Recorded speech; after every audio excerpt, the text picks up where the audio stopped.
Hey guys, tonight we're diving into the strange world of ancient wisdom and the even stranger people who gave it. Picture this, candlelight flickering against scrolls of moral virtue while the man preaching them is barefoot, tipsy, and maybe a little too loud for the neighbors. You're probably expecting ancient robes and solemnity, but what you're actually getting is something between a street preacher and a pub philosopher. You might think you're safe curled up in your bed right now, but after tonight's lineup of hypocritical philosophers, you probably won't survive this with your faith in ancient role models intact. So before you get comfortable, take a moment to like the video and subscribe, but only if you genuinely enjoy what I do here. And hey, let me know in the comments where you're listening from and what time it is there, especially if it's past midnight. I'm watching you, insomniacs. Now dim the lights, maybe turn on a fan for that soft background hum, and let's ease into tonight's journey together. You trudge through the dusty stone alleys of 5th century Athens, the sun long gone, the wine shop still buzzing. Somewhere nearby, there's a booming voice echoing over the clatter of goblets and sandals. You round a corner, and there he is, Socrates, in all his wild, slightly disheveled glory, bald-headed, broad-nosed, eyes twinkling with the kind of clarity only a drunk philosopher can muster. He's lecturing a group of boys half his age about virtue. And he's doing it while holding a goblet of wine, like it's an extension of his arm. Yes, that's Socrates, the man who questioned everything, the so-called moral compass of classical philosophy, the thinker who said, "The unexamined life is not worth living." And yet, here he is, absolutely examining nothing except the bottom of his next wine cup. You sit down on a nearby stoop and watch. He's in full flow now, weaving words like silk. He's berating the powerful, praising the virtuous poor, asking provocative questions like, "What is justice?" And then forgetting he already asked it 10 minutes ago. His students hang on every word, even when those words are slurred. You kind of admire it, the charisma, the chaos. But here's the catch. Socrates didn't write anything down. Everything we know about him comes from others, especially Plato, which means historians still argue whether he was a sage, a satirist, or just the noisiest guy in the agora. Some say he never even meant half of what he preached. Others think he was the first real martyr for free thought. Either way, it's hard to ignore the irony of a man demanding discipline and moderation, while pounding fermented grapes like a frat boy on a philosophy bender. And he was relentless, walked barefoot through freezing winters, refused to bathe, slept wherever he collapsed. He called wealth a distraction and mocked men who chased careers. And yet he was constantly in elite circles, chatting up generals, advising politicians, stirring intellectual chaos like it was his full-time job. He was basically the original influencer. If influencers lived in public squares, refused to change their tunics, and gave unsolicited life advice while possibly unwashed. At one particularly rowdy symposium, he reportedly outdrank everyone without showing a single sign of being drunk. Picture it. Everyone else slurring their arguments and falling over each other, while Socrates is still going on about the nature of the soul, like it's a TED talk at 3 a.m. One witness swore Socrates could drink a whole day and night and never get drunk. You're not sure if that's admirable or alarming. And when the state finally had enough and accused him of corrupting the youth and disrespecting the gods, Socrates didn't run. He didn't bribe. He didn't even defend himself properly. He just talked, asked questions, ruffled feathers, and when sentenced to death, he drank poison with the same casual grace he drank wine, with friends around him, chatting philosophy as his breath slowed. It's tragic and poetic and deeply confusing, because here's this man who told people to seek truth above pleasure, to master themselves, to rise above earthly distractions, and yet he spent much of his life knee-deep in messy, very earthly distractions. The drama, the drink, the contradiction. He never charged a drachma for his teaching, but maybe that was because no one would have paid a man with no shoes and a reputation for ruining dinner parties. And yet, he made people think. You feel that even now, lying in bed. His voice, buried somewhere in your subconscious, whispering, "What are you doing with your life?" And just when you want to yell back, "I'm trying to sleep, Socrates," you remember. He probably would have told you that sleep too should be questioned. So is he a hero of virtue? Or a man who loved the sound of his own moral superiority more than he loved actual consistency? You may never know. But one thing's certain, when a man drinks all night and still manages to alter the course of Western thought, you kind of have to respect the hustle. And as you imagine the clink of ancient goblets fading into the stone-paved dark, you wonder, who's next in this parade of philosophical contradictions? A man who literally lived in a jar, barked like a dog, and hated politeness? Oh yes, you're not getting any sleep tonight. You blink, and Athens dissolves into a blur of sand-colored stone, sun-washed market stalls, and the distinct smell of fish and sweat. The agora is alive. Merchants haggle, citizens gossip, philosophers pose with scrolls under shady arches. But your eyes are drawn, no, dragged to a strange sight just past a column. There, squatting beside a broken amphora and wrapped in what might have once been a cloak but now looks more like a tattered curtain, is Diogenes of Sinope. The man, the myth, the absolute goblin of Greek philosophy. He sees you. Immediately, he growls. This is your introduction. Now, to be clear, Diogenes wasn't just eccentric. He was a full-time menace with a part-time philosophy gig. The founder of cynicism, a school of thought that believed the path to virtue meant rejecting wealth, fame, power, even hygiene, especially hygiene. But Diogenes didn't simply reject social norms. He set them on fire, danced around the ashes, and then yelled at the ashes for conforming. You inch closer, cautiously. He's sunbathing, not in a garden, not on a hill, in the middle of the agora, stark naked, sprawled out like a cat on a dashboard. He stretches, scratches himself, and lets out a satisfied sigh. People are actively walking around him. Some glare, some pretend he isn't there. You're morbidly fascinated. Suddenly a man in a crisp white toga, Plato perhaps, approaches. Diogenes bolts upright. Plato says something about man being a featherless biped. Diogenes responds by holding up a plucked chicken and shouting, "Behold, Plato's man!" You laugh a little too loudly. He hears it. He turns to you. "You," he grunts, "have too many sandals. Go barefoot and find some truth." You consider it. Diogenes lived in a ceramic jar, a massive clay tub near the temple steps, not even a proper barrel, just a jar. That was his home, his protest, his entire philosophy made physical. He owned almost nothing, a cloak, a stick, a bag, at one point a cup. But when he saw a boy drinking from his hands at a fountain, Diogenes smashed his cup and declared, "A child has surpassed me in simplicity." You can't help but feel attacked. But here's the part nobody talks about. Diogenes loved an audience. He might have said he rejected society, but he chose to live at its beating heart. Athens, the city that never stopped watching. He performed his virtue like it was theater. He antagonized power, mocked wealth, and barked at anyone who dared pretend they were better than him. Yes, barked. Like a dog, hence cynic, from the Greek kynikos, meaning dog-like. And oh, the drama. When Alexander the Great came to meet him, yes, the Alexander, Diogenes didn't stand, didn't bow, didn't even blink. The most powerful man in the known world asked if he could do anything for him. Diogenes waved him off with, "Yes, step out of my sunlight." You try that next time your boss asks if you need help. But was Diogenes really as detached as he claimed?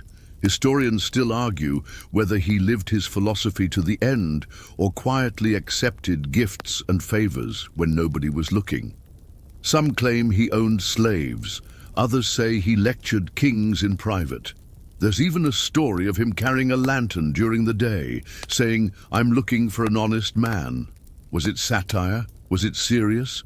Was it just performance art before performance art existed? You sit beside him. He eyes you suspiciously, then unexpectedly offers you a moldy fig. "Eat," he says. "You'll die anyway. Might as well try something disgusting first."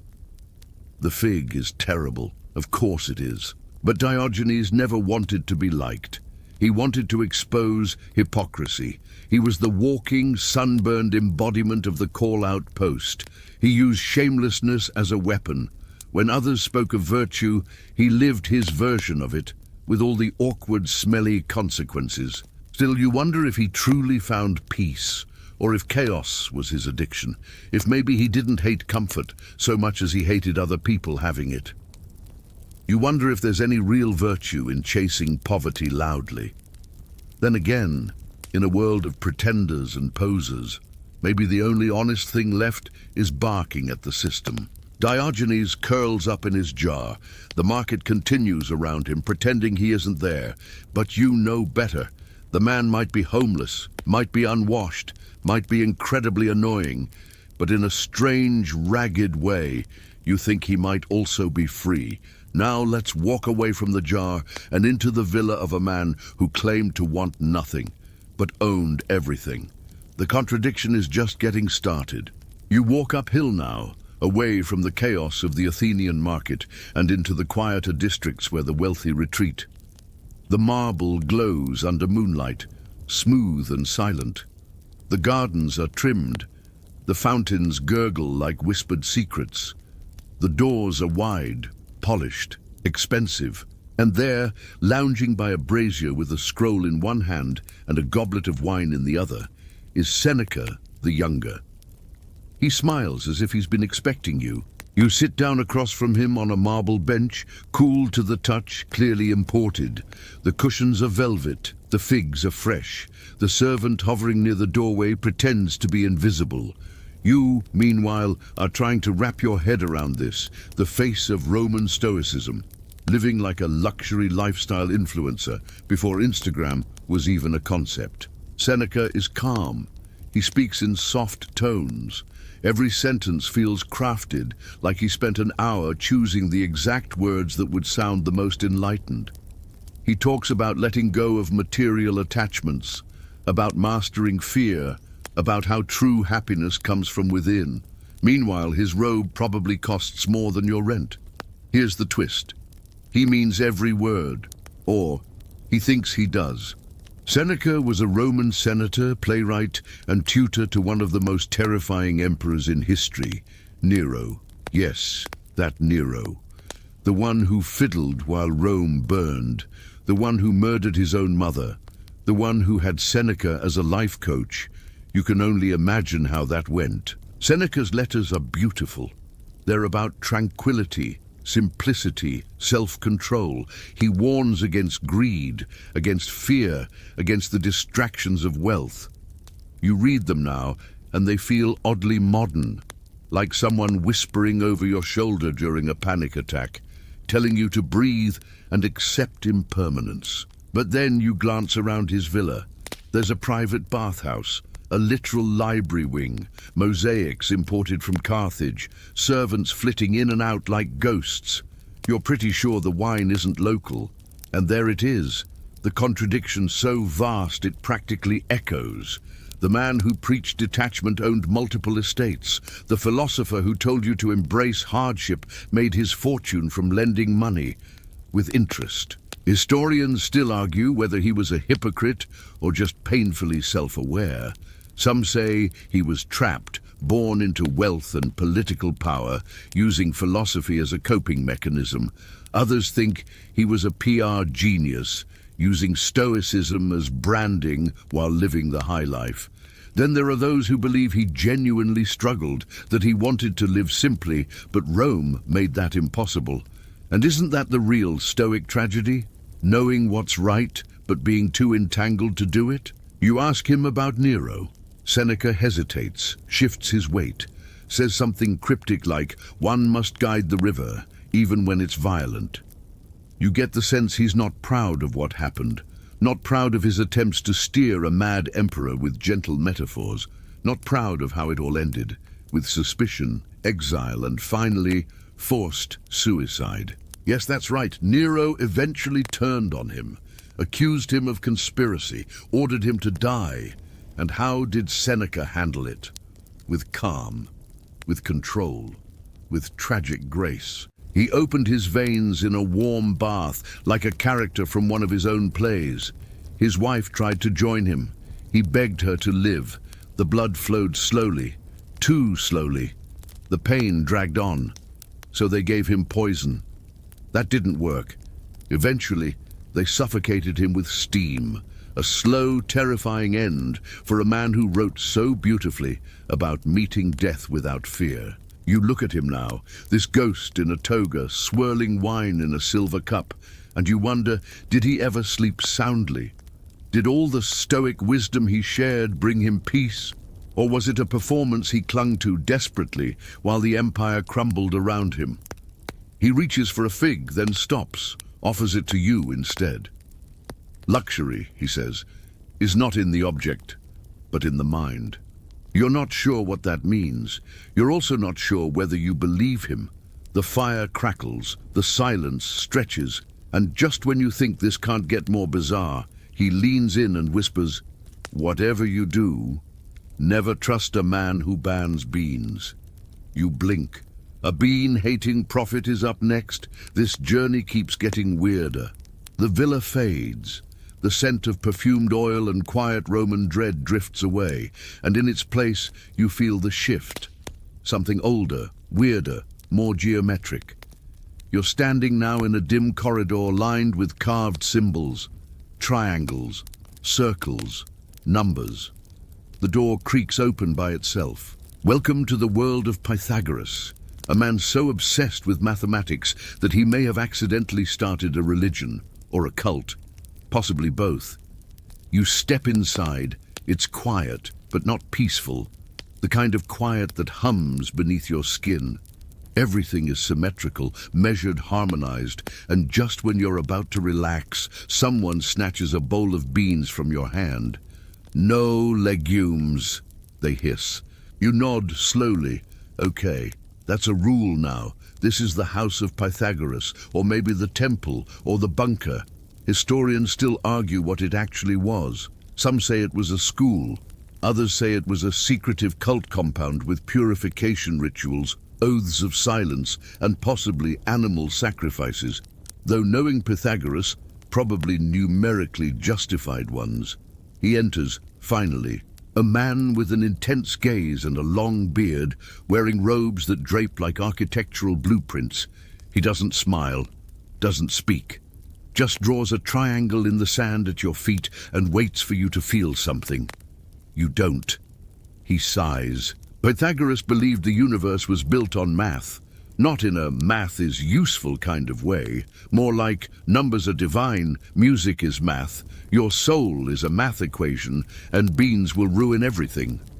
Yes, beans. Pythagoras banned them. The most cited explanation is that beans resembled human embryos and thus symbolized reincarnation. Another theory is they caused flatulence, which he considered spiritually disruptive. Either way, if you brought beans into his inner circle, you were done, out unenlightened, possibly cursed. You pass a corridor of strange rules. No eating fava beans, no picking up objects that fell, no walking on highways, no touching white roosters. You know, the usual spiritual boundaries. And yet, people loved him. He attracted followers, lots of them, students, disciples, seekers. They called themselves the mathematikoi, and they lived under strict discipline. They believed in harmony of the soul, transmigration of life, and the sanctity of numbers. They whispered Pythagoras' teachings like sacred chants. Everything is number, the soul is eternal, math will set you free.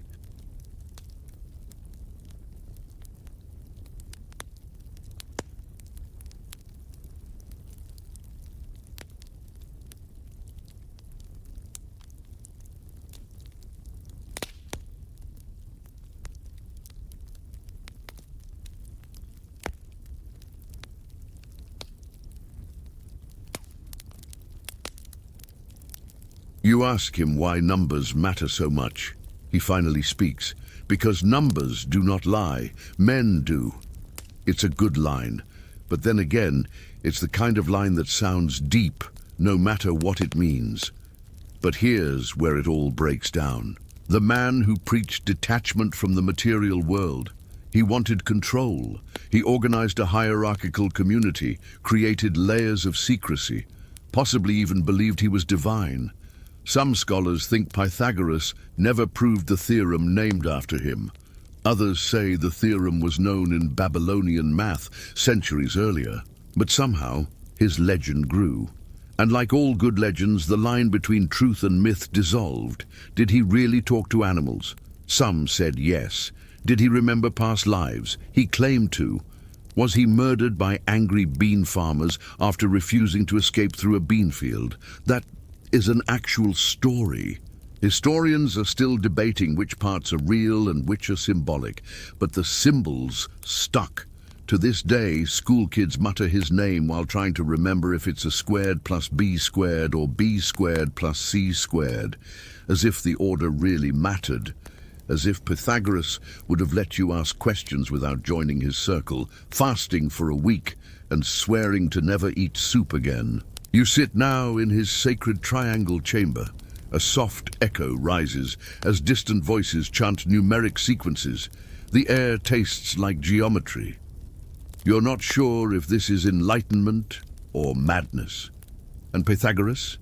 He just stands there, smiling faintly, as if he's cracked the code behind everything and knows you never will.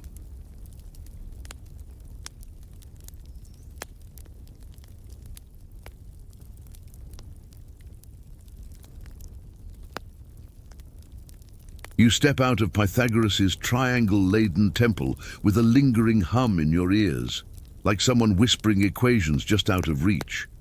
But as you walk downhill, the atmosphere shifts. Softer now, greener, less obsessive. You're in a garden. There's a fig tree overhead casting gentle shadows. A breeze stirs the herbs planted in neat rows. Mint, thyme, maybe a little wormwood. Birds chirp. And in the corner, seated on a modest bench with a crust of bread in his hand and the calmest eyes you've seen all night, is Epicurus. He motions for you to join him.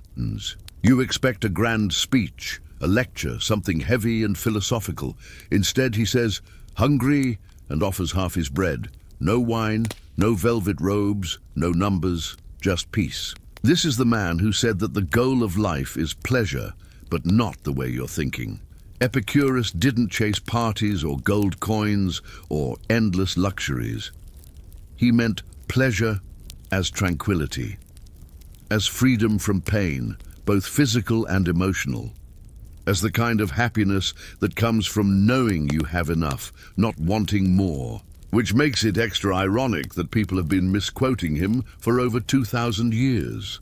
You've probably heard the phrase, "eat, drink, and be merry." Most folks throw it around at parties, assuming Epicurus would have loved a buffet. But Epicurus would have hated the buffet. Too loud, too rich, too chaotic.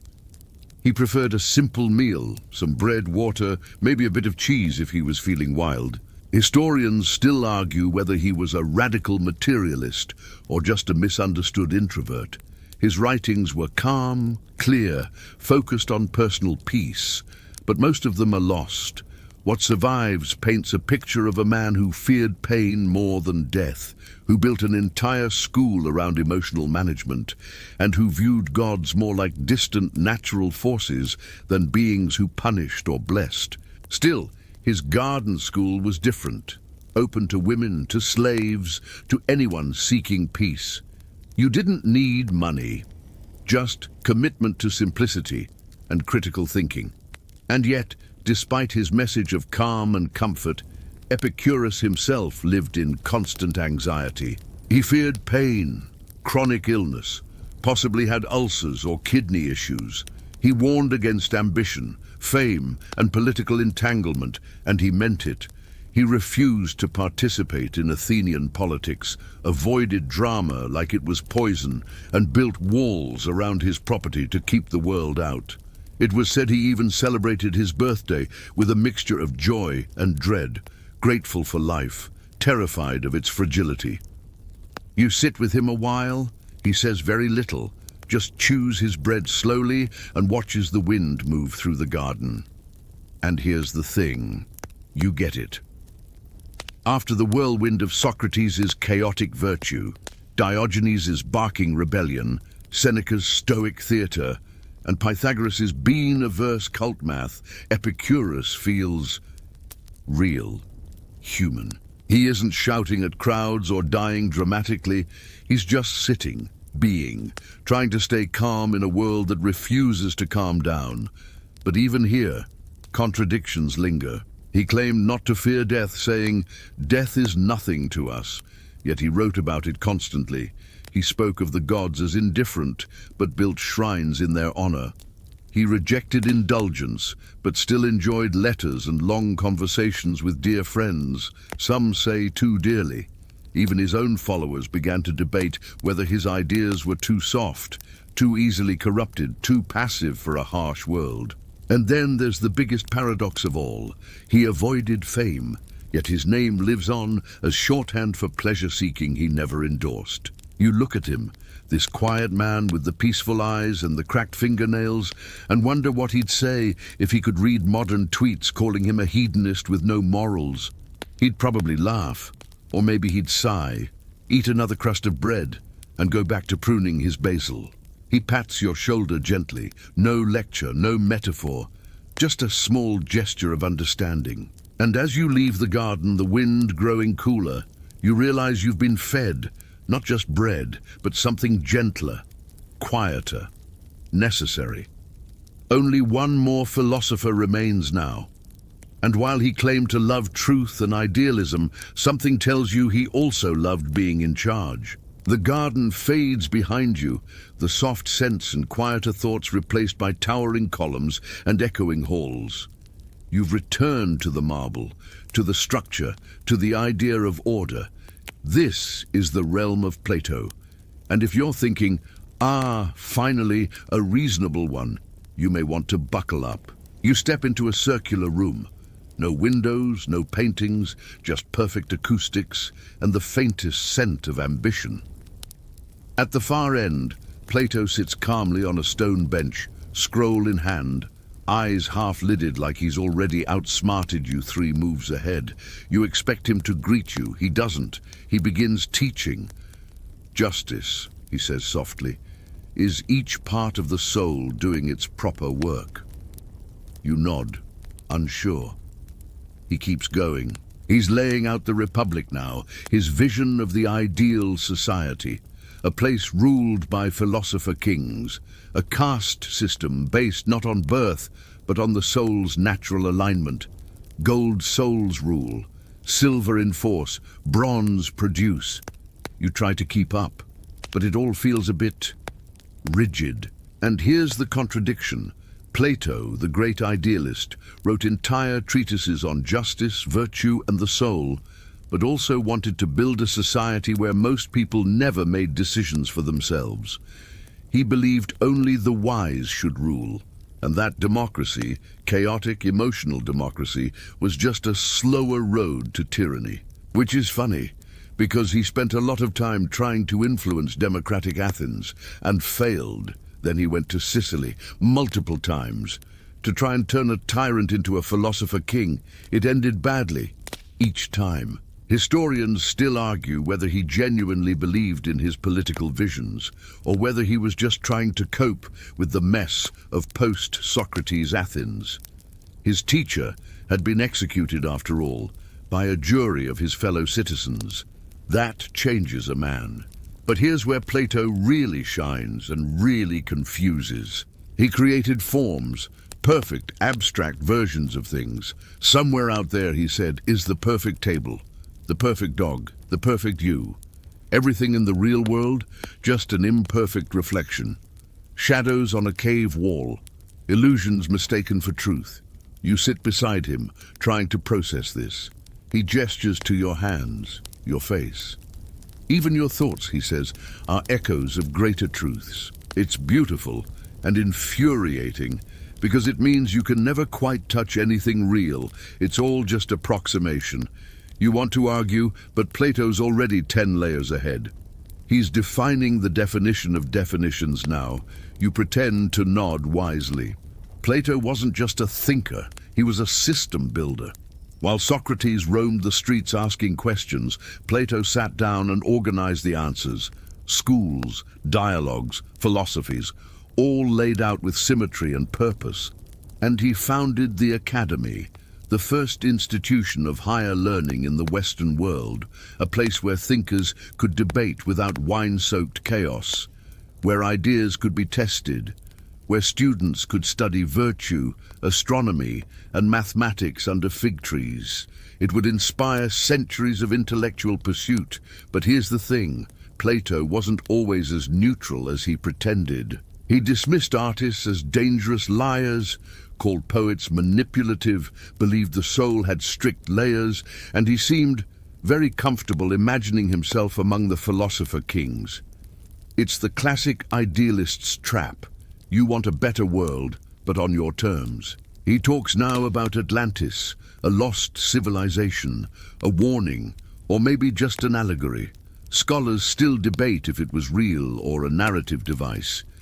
But you can't help feeling like Plato enjoyed the mystery more than the message. And yet, for all his contradictions, for all the abstract geometry and authoritarian utopias, there's a moment, a small one, when he glances your way, and you swear you see doubt in his eyes. Maybe he wasn't sure either. Maybe all the theories, the perfect forms, the rigid categories were just a way to cope, to make sense of a world where truth kept slipping through your fingers and people voted to kill your mentor. You sit in silence now, the marble cool beneath you, Plato's voice softening, the shadows growing long. And from here, looking back at the chaos, the virtue, the contradictions of each philosopher, you realize something. Maybe none of them had the whole answer. Maybe they were just trying. Flawed men with big ideas and even bigger blind spots. But still, they gave us questions. They gave us something to wrestle with. And somehow, even in their hypocrisy, they made us think. Even now, as your breath slows, as the echo of ancient voices fades into the quiet hum of the present, you're still thinking, still wondering, still chasing truth, one contradiction at a time. The marble fades. The philosophers too. Their voices drift into silence, like a breeze through empty scrolls, like fading footsteps on ancient stone.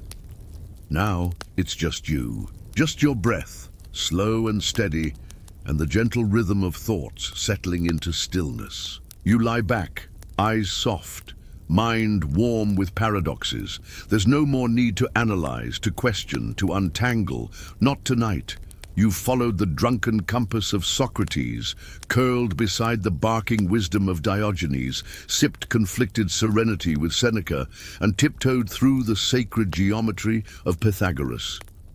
You've rested in Epicurus's quiet garden and wandered Plato's sharp, idealist halls. And through it all, something lingers, something oddly comforting. They didn't have it all figured out. They contradicted themselves, preached virtue and lived messily, avoided indulgence, then indulged, claimed detachment while clinging to power, taught peace while fearing pain. But that makes them human, just like you. You're allowed to be searching, to be uncertain, to want things and question why, to chase a better version of yourself and stumble along the way. That's not failure, that's philosophy. So now, take a deeper breath. Let it stretch out your chest. Let it settle behind your ribs. There's nothing left to chase tonight, no ideals to perfect, no paradoxes to solve. Just this moment, just the quiet. Maybe put a little more weight into your pillow. Feel the softness cradle your head. Let your arms go heavy. Let your jaw unclench. Somewhere out there, Diogenes is still sunbathing. Seneca is drafting another letter. Epicurus is peeling an orange in the dark. But here, it's just you. The year is somewhere in the early 1800s, and your boots are useless here. Actually, scratch that. You're probably not even wearing boots. Why bother? Your task depends on skin exposure. You see, these squirmy little bloodsuckers don't attach to leather.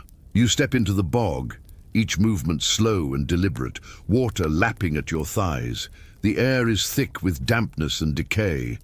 A frog croaks lazily somewhere nearby. Then you feel it, like a dozen tiny pinpricks dancing up your legs. You resist the urge to flinch. That's the money crawling on you. You're not catching leeches. You are the bait. Back then, leeches were medical gold. Doctors believed bloodletting could cure everything from headaches to heartbreak. Apothecaries and surgeons paid handsomely for a fresh, plump batch of leeches. And you? You were the unsung hero of that grim supply chain. This wasn't a side hustle, by the way. In places like rural England and parts of France, leech collectors were in high demand, especially women. Something about the belief that female skin attracted more leeches. That's flattering, maybe. You tell yourself that as another slimy parasite latches onto your shin. Of course, this wasn't a job without risk. You had to watch out for infections, blood loss, and, yes, leeches up places they should not be. Even your average shift could leave you woozy, pale, and a pint low. And then there were the environmental concerns. By the mid-19th century, leeches were going extinct in some areas because of over-harvesting. Imagine that. You're so good at your job, you've made your product endangered. Historians still argue whether this over-extraction was the start of early conservation awareness or just a supply crisis for the bloodletting business. But let's talk shop. How did you collect these suckers besides playing human sacrifice? Well, some folks used buckets of livestock blood, dipped linen in it, and dragged it through shallow water. Others used warm, dead animals, and a few especially entrepreneurial collectors trained dogs to wade into ponds and, well, share the burden. Yes, you could delegate to the family pet. Leech collecting wasn't just gross, it was dangerous. You had to watch for snakes, sharp reeds, quicksand, and occasionally the local drunk who thought throwing rocks at you was funny. But still, it paid more than many other rural jobs, which made it weirdly desirable. In some communities, children were sent out before school to do some early morning leeching. Can you imagine that parent-teacher meeting? Tommy can't do arithmetic today. He lost a liter of blood before breakfast. The medical demand didn't fade quickly. In fact, leeches were used well into the 20th century in some places. And today, they're making a bit of a comeback in microsurgeries. So if you're into biotech, maybe your great-great-grandma was just ahead of her time.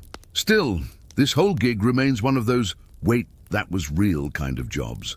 The kind that makes you rethink your complaints about emails and spreadsheets. Let's be honest. You might have a stressful job, but at least it doesn't involve letting hungry parasites snack on your legs to pay rent. You're not at a dinner party, but there's bread on the table, a body in the next room, and everyone is watching you. It's awkward, it's quiet, and then someone hands you a small loaf and nods solemnly. You are tonight's sin eater. Your job? Eat the sins of the dead, literally, so they can pass peacefully into the afterlife. You take a seat near the corpse, a cold, candlelit figure under a shroud, and the air smells like dust, wax, and recently snuffed life. You don't know the man. Doesn't matter. His family paid you to eat his wrongdoings, and you're hungry, sort of. This odd, ritualistic job traces its roots through parts of rural Wales, Scotland and England, and it thrived among communities that couldn't quite afford a priest or didn't fully trust one. In their minds, someone still had to deal with the spiritual mess, so the duty fell to you. It worked like this. The deceased's loved ones would place a small piece of bread and perhaps a bowl of ale or milk on the chest of the body. Sometimes on the hands, sometimes right on the face. And your job was to consume it. That bread, they believed, absorbed the sins of the departed. Every lie, theft, secret affair, broken vow, drunken brawl, it's all in the crust now. And when you bite into it, You're accepting the spiritual burden of their soul. Yeah, it's a lot of pressure for a snack. You chew slowly, eyes down, while the family watches in uneasy silence. You've done this dozens of times, maybe hundreds. And though no one says it aloud, everyone thinks the same thing. Better him than me. Of course, there's a reason sin-eaters lived on the outskirts of town. Both literally and socially. You were considered necessary but taboo. People feared you were spiritually contaminated, unclean, even demonic. Children whispered stories about what happens to a man who eats too many sins. Do they start to rot from the inside out, see things at night, talk to ghosts? Historians still argue whether sin-eating had pagan roots, Christian offshoots, or was just a desperate invention of the poor. There are similar customs elsewhere, but this version, silent, solemn, edible, feels particularly haunting. You weren't exactly making bank either. A few pennies, a meal, maybe a little wine if the family was generous. And still, you carried the weight of strangers' guilt into your own grave. Some sin-eaters kept count of how many souls they'd cleansed. The numbers got grim, 60, 80. One man, Richard Munslow, often called the last known sin-eater in England, is said to have performed the ritual into the early 1900s. His grave stands today, ironically, in the same ground as those whose sins he supposedly bore. But what about your sins? In moments between jobs, you might wonder if it's all superstition or if something really does pass into you. Sometimes you wake up with a heaviness in your chest. Sometimes you dream of voices whispering in languages you never learned. Maybe it's guilt. Maybe it's moldy bread. Or maybe it's working. No one wants to talk to you at the tavern. No one wants to sit beside you at festivals. You are tolerated, not trusted. But at every funeral, you're invited. The one guest no one wants to speak to, but they always pay. Your role wasn't blessed. It wasn't honored. It was endured. And in that quiet shame, the sin-eater became a tragic figure, a necessary ghost while still alive. Eventually, the practice died out. Religion shifted. Priests returned. The poor found new rituals, and you faded. But tonight, as you finish the last bite, you feel something. A moment of silence, a release, a job done. Not well paid, not respected, but necessary. And isn't that how most forgotten jobs end? With no glory, but just enough quiet to suggest they mattered. You don't clock in at sunrise. You wait until everyone else has gone to bed. Your shift begins when the city falls silent and the stars flicker like gossiping spectators above the chimney smoke. You're a gong farmer, which is a fancy medieval way of saying you shovel human waste. By hand, for a living. Right now, you're standing ankle-deep in other people's secrets, scraping the insides of a cesspit with a long-handled scoop and a cloth tied tightly around your face. Not that it helps. The stench is a living thing. It wriggles into your pores, clings to your clothes, and curls into your nose like a bitter fog you'll never quite shake. Medieval cities weren't built for hygiene. Chamber pots, privy holes, and communal latrines all had one thing in common: they needed to be emptied. But no one wanted to do it, except you, brave soul, lured by the one thing that made this job barely tolerable. It paid shockingly well, because no one else would dare crawl into a city's festering underbelly and deal with the literal fallout of feasting nobles and careless townsfolk. Gong farmers, called gong firmers in Middle English, were often compensated better than cobblers, bakers, even some tradesmen. You were reviled by day, but essential by night. And you were regulated.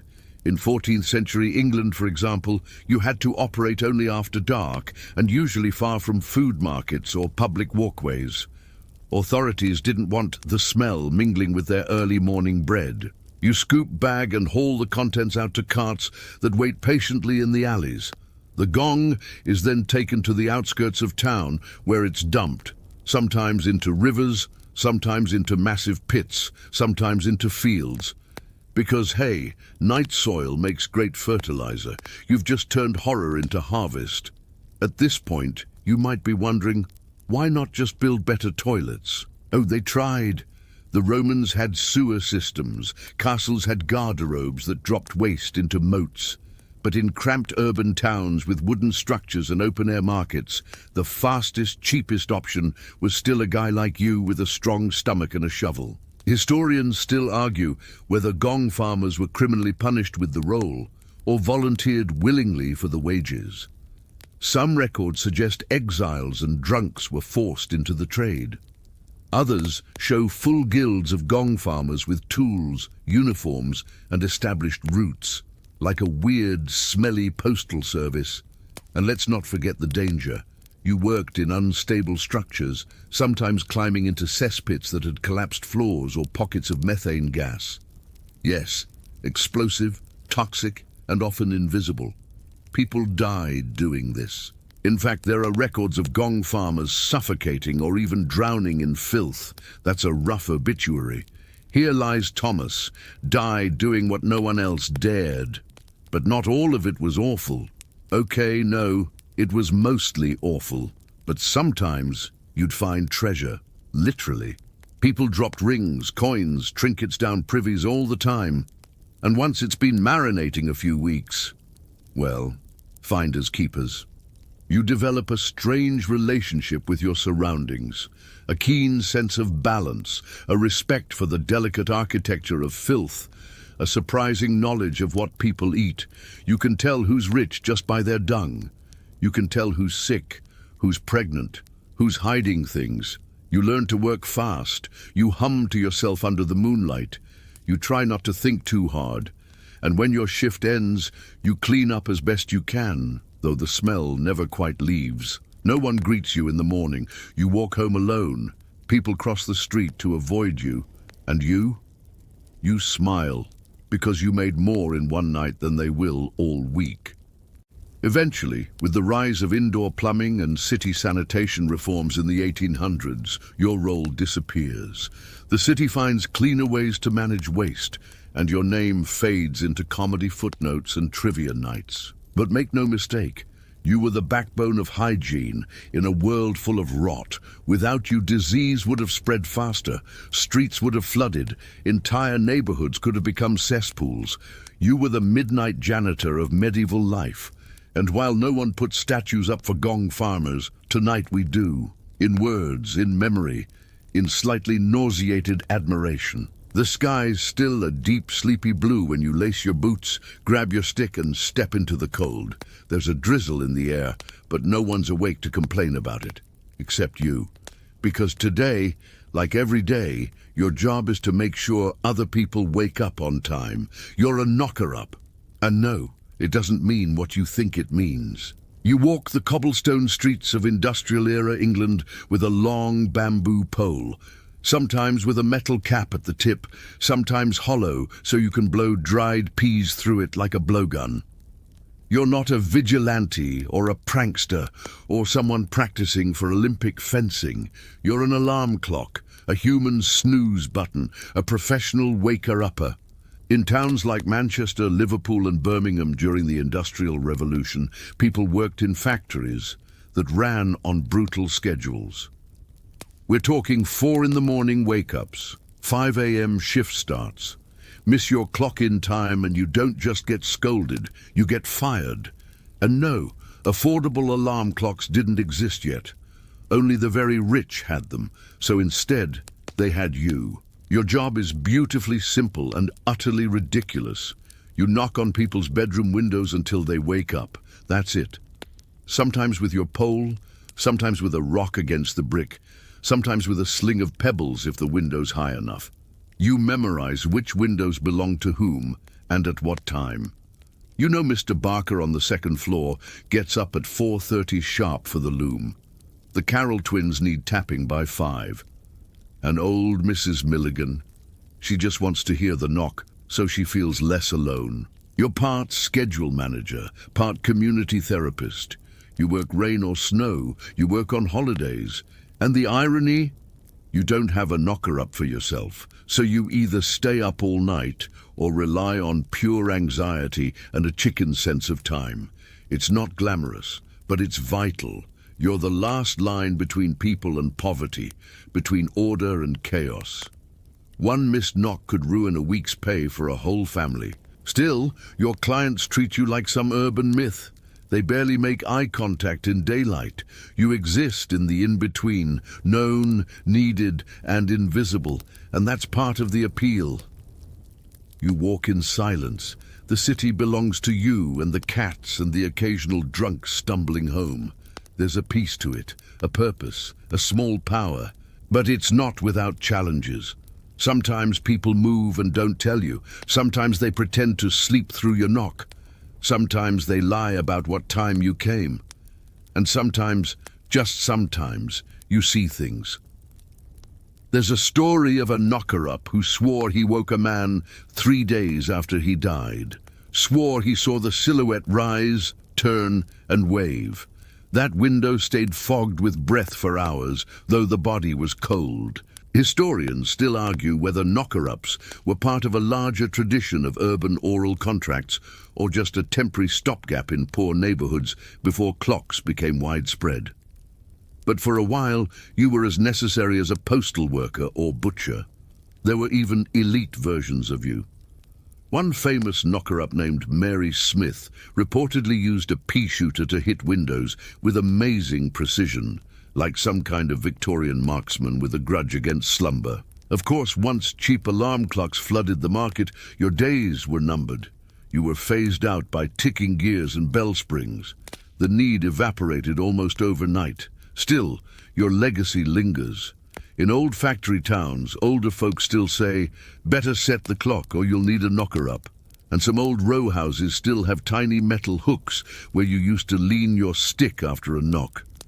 You were a timer with a soul, a worker who made other work possible. And tonight, as we walk those quiet alleys again in our minds, we remember your rhythm. Knock, knock, pause, knock. The heartbeat of a sleeping town. It's well past midnight when your shovel hits something hollow. You freeze, look around, no one. Just the whimper of wind through crooked tombstones and the occasional owl who really doesn't care what you're doing. You take a breath, brush off more dirt, and there it is. The coffin lid, just where it should be. You're a resurrectionist, or if we're being blunt, a grave robber, but you prefer the more respectable term. After all, you're not here to steal jewelry. You're here for bodies, fresh ones, preferably less than 3 days old. This is early 1800s England, maybe Scotland, maybe even Boston or New York if you're working in the colonies. And medical schools are booming. Anatomy is in. Surgeons need cadavers. And the law hasn't quite caught up. You see, it was illegal to dissect most human bodies unless they were executed criminals. But those were in short supply, so doctors turned to unofficial suppliers, you and your crew, the resurrection men, paid by the foot. Cold, hard coin for cold, hard flesh. You work in silence, with speed and precision. The key is not digging 6 feet down. That's a myth. You only need to expose the top of the coffin, break the lid, slide a hook under the arms, tug, and pray no one's watching. The body is hoisted out, clothing stripped. You can't be charged with theft if you don't steal the clothes, and packed into a sack. Sometimes brined, sometimes pickled, always disturbing. And yes, there are risks. The public hates you. There are graveyard patrols, watchmen with dogs and lanterns. Some families install iron cages called mort safes over loved ones' graves. Some even sit vigil with guns for a full week after burial. If you're caught, best case scenario, a beating, worst case, jail or mob justice, but the money's good, too good. One fresh cadaver could feed your family for a month. Medical schools pay per body. Some surgeons keep your name on file like a favorite vendor. You get hush money, tips, bonuses for rare specimens, and you convince yourself it's for science, for learning, for progress. Historians still argue whether resurrectionists delayed or accelerated ethical medical research. Some say it pushed lawmakers to finally legalize body donation. Others say it tainted anatomy's reputation for decades. But you know the truth. You were necessary. Grim, yes, but essential. There were even famous duos, Burke and Hare. Technically, they went a step too far. They started creating cadavers when supply ran low. That is, murdering people. But you're not them. You stick to the dead. That's your rule. Unless you had to make rent, unless someone offered extra for something fresher. You don't like those thoughts. You shake them off, focus on the dirt under your nails, the weight of the sack on your shoulder, the creak of your cart's wheels, and the night closes in around you. Sometimes you think about the faces, not when you work, but after, at home, in bed. You swear some of them blinked, that maybe the soul doesn't leave as quickly as the breath. Still, you return. Because once you're in this line of work, you can't exactly put it on a resume and pivot to bakery assistant. Eventually, the Anatomy Act of 1832 changes everything. In the UK, medical schools are allowed to use unclaimed bodies from workhouses and hospitals. Demand dries up overnight. Resurrectionists are replaced by paperwork and formaldehyde. But for a time, you were the bridge between life and learning, between secrecy and surgery. You weren't a villain, you weren't a hero, you were a shadow. And now, back in the present, the next time someone tells you med school is tough, maybe remind them it's at least more ethical than bribing a man in a graveyard at 3 in the morning. Unless, of course, you're still doing that, in which case, please stop. Hey guys, tonight we're diving beneath the waves, literally. Not into some tropical snorkeling fantasy, no. You're about to explore a city that's been sleeping under the sea for over 3,000 years. Imagine cobbled roads, roofless homes, clay jugs scattered like forgotten memories, all perfectly preserved beneath layers of sand, salt, and silence. This place is older than Athens, older than the myths of Troy, and somehow it was real. And then it vanished. Of course, you probably wouldn't survive this in real life. You'd need scuba gear, a strong sense of direction, permits from the Greek government, and a very forgiving bladder. So, before you get comfortable, take a moment to like the video and subscribe, but only if you genuinely enjoy what I do here. Otherwise, your guilt will haunt you like a Spartan ghost tapping your shoulder while you sleep. Also, drop your location and local time in the comments. I want to know which time zone is snuggling up with lost cities tonight. There's always that one guy from Iceland watching at 3:14 a.m., and I respect that energy. Now dim the lights, maybe turn on a fan for that soft background hum, and let's ease into tonight's journey together. You drift downward through the warm turquoise shallows off the coast of Laconia in southern Greece. Beneath you, half buried in seagrass and sand, stretches a ghostly grid of streets and stone foundations. Some of them form perfect rectangles, houses, rooms, even courtyards. Others hint at wells, cisterns, and what might once have been tiny temples. You're hovering over Pavlopetri, the oldest submerged city in the world that we've ever discovered with this level of detail. And no, you probably haven't heard of it. You wouldn't even notice it if you were just out for a swim. From the surface, it's nothing but sea shimmer and ripples. But with sonar and a trained eye, you're looking at an entire city, preserved like an ancient whisper caught in a bottle. Scientists estimate Pavlopetri dates back to at least 2800 BCE, which, for context, means it predates classical Greece by well over 1,000 years and is almost as old as the first dynasties of ancient Egypt. When British oceanographer Nicholas Fleming first spotted it in 1967, he wasn't even looking for a city. He thought it was a scattering of ancient walls, maybe a temple or two.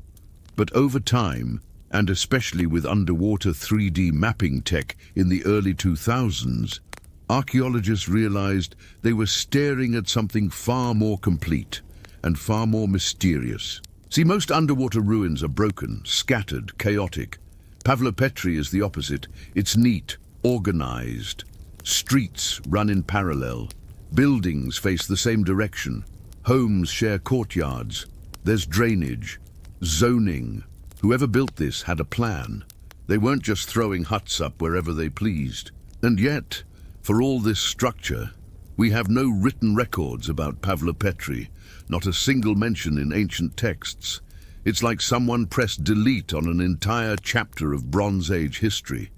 The name Pavlopetri is modern, just a mashup of St. Paul, Pavlos, and Petri, meaning stone.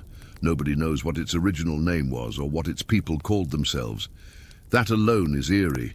Imagine building a full-on city, thriving with trade, culture, laughter, and love, and then, thousands of years later, no one even remembers your name. As you swim above the ruins, you start to make out individual homes.